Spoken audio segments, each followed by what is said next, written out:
Hi guys, Suzanne here. Today I will explain you about Idiocracy.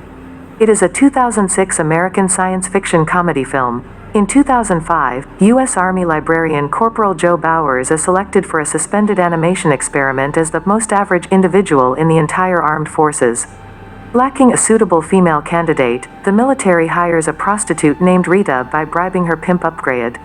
When the officer in charge is arrested for running his own prostitution ring under Upgrade's tutelage, the experiment is forgotten.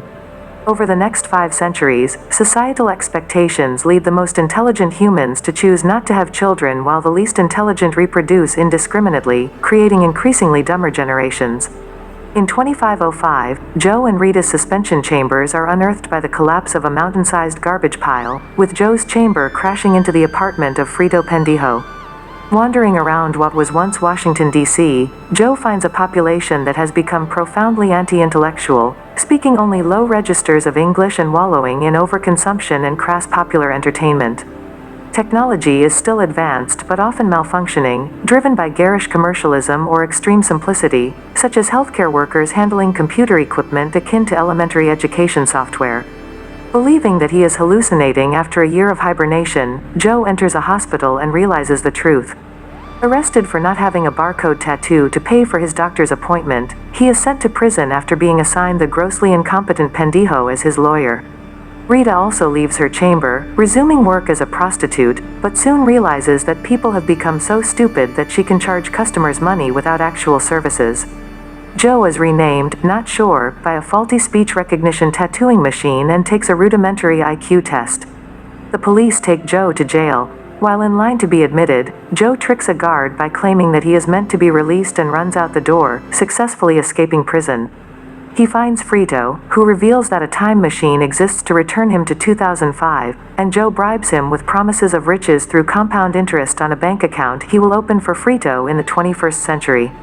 Leading Joe and Rita to the time machine, Frito takes them into a gigantic Costco store, where Joe is identified by a tattoo scanner and apprehended. Joe is taken to the White House and is appointed Secretary of the Interior, as the IQ test identified him as the most intelligent person alive.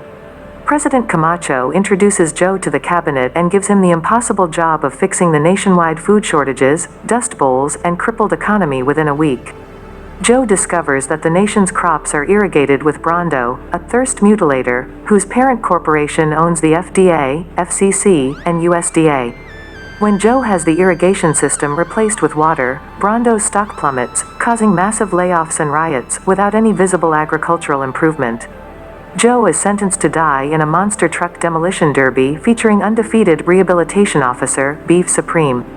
However, Beef's oversized vehicle is crushed trying to enter the arena, and Joe manages to defeat the other vehicles. Rita and Frito discover that Joe's reintroduction of water to the soil has allowed vegetation to grow. Showing the sprouting crops on the stadium's jumbotron prompts Camacho's presidential pardon. Joe and Rita decide to stay in the future, although later they discover that they had no choice as the time machine, Frito mentioned as Mies and fathers 32 of the world's stupidest children. The film ends with Joe's inaugural speech, where he praises earlier civilizations for their technology and wonders and expresses hope this society will one day as well. Rely a childishly inaccurate history-themed amusement ride.